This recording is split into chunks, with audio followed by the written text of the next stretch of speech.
Hello everyone, I am Assistant Professor Prasad Nikumbh at School of Fine Arts and Applied Arts, MIT ADT University, Pune.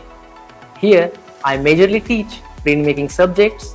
As a printmaker, I take care of the studio and personally guide the students in this subject. We at MIT SOFA have fully equipped printmaking studio where we teach all major printmaking subjects like Etching, Intaglio, Serigraphy, lithographs and many more.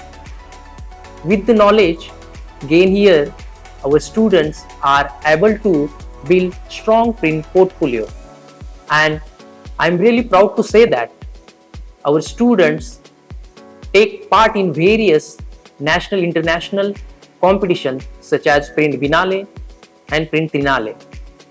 They also participate in portfolio exchange program.